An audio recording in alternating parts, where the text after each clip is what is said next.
Bonjour. Okay. That's the only French I know. Okay, so I want to apologize for two things. One, the keynote will be in English. And secondly, it's beautiful outside and we're stuck in this room and you have to listen to me for the next 15 minutes. Okay, so I need everybody to stay with me for just a moment. So why is this keynote important today? I think it's a couple of things. I think number one, everyone in this room knows that the world has changed, right?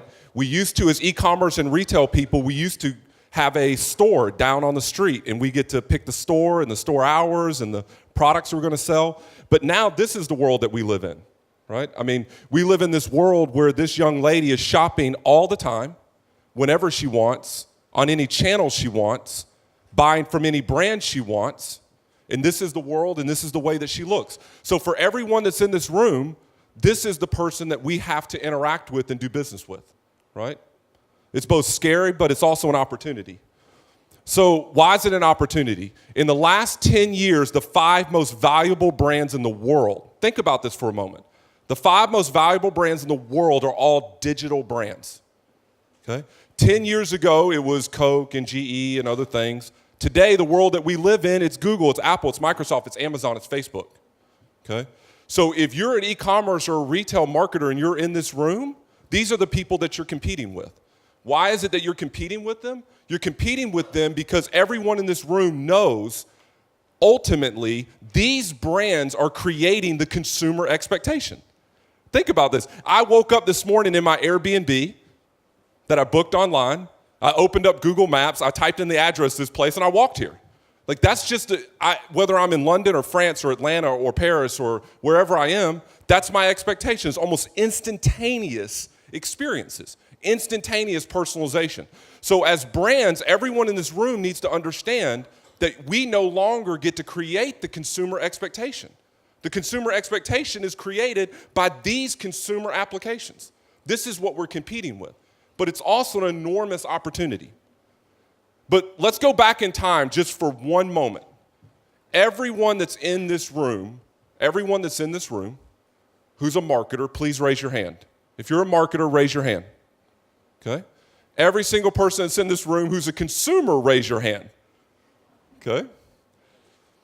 Everybody that's in the room who's ever gotten a crappy email from anyone, please raise your hand, okay? It's basically everybody. And here's the reality. This is what it used to look like. We used to live in a really simple world. If you were a digital marketer, the channel was email, right? The consumer was relatively simple.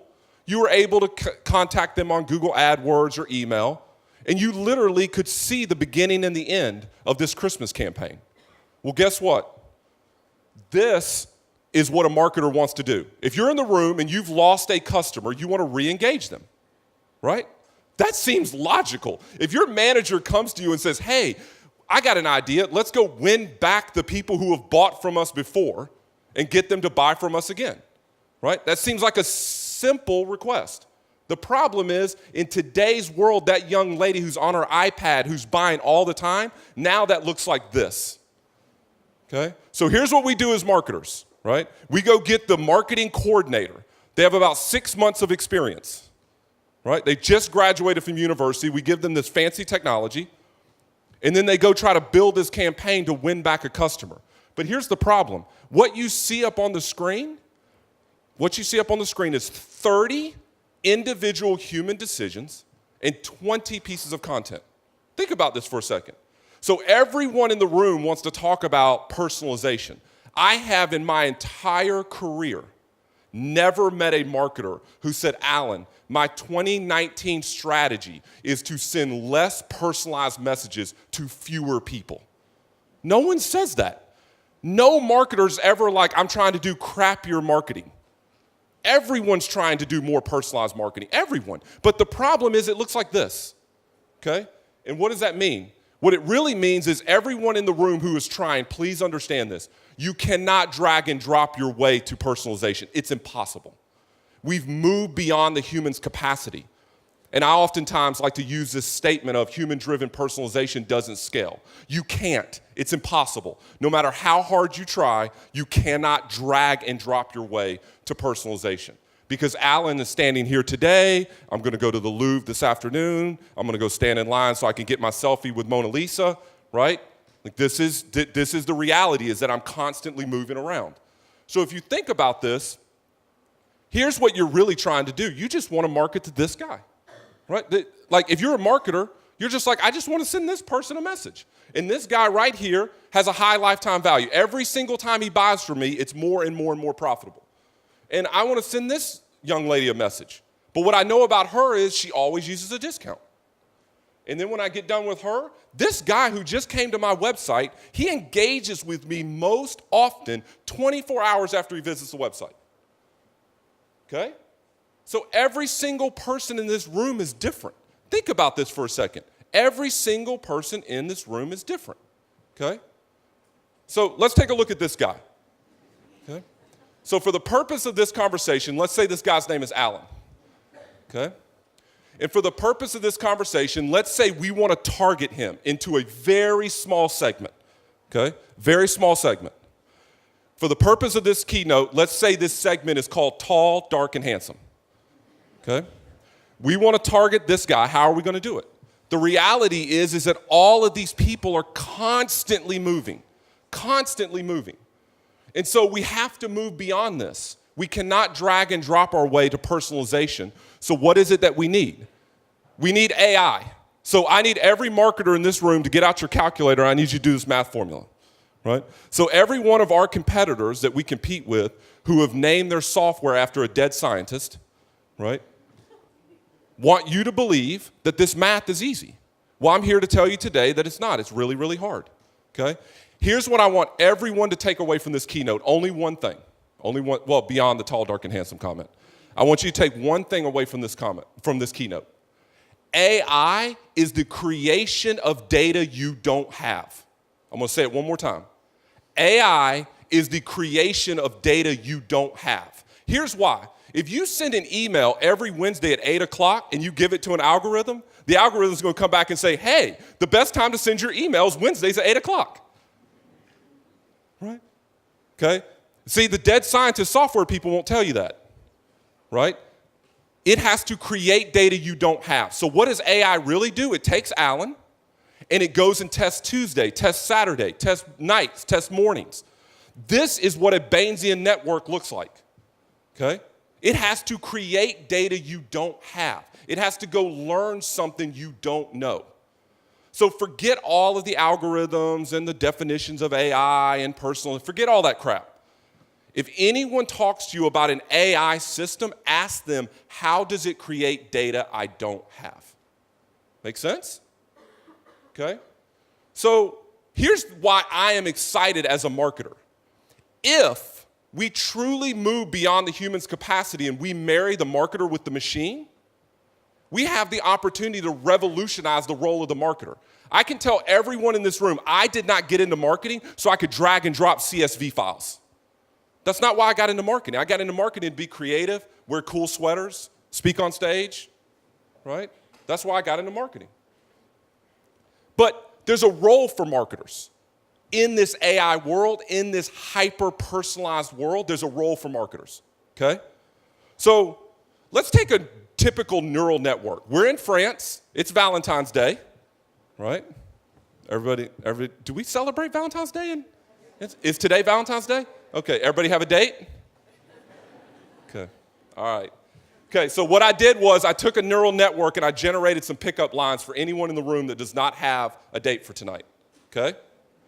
All right, so here's the first one. Okay, if I had a rose for every time I thought of you, I would have a price titan. This is serious. I said I wanted it to create a pickup line that I was going to give somebody a rose, okay? So think about this. You look like a thing and I think I love you. This is what a neural network wrote, right? So why am I giving you these pickup lines? For this reason. There's a thing that the machine can do, and there's a thing the machine can't do. There's a thing the machine can do, and there's a thing the machine can't do. The thing the machine can do is this crazy thing that's up on the screen. In order to send an individual discount to an individual person, think about this. I want to send you 5% off, I want to send you 10% off, and I want to send you 20% off. Seems reasonable, right? An AI engine has to do all of this. It has to ingest all your past data. It has to ingest all your past engagement.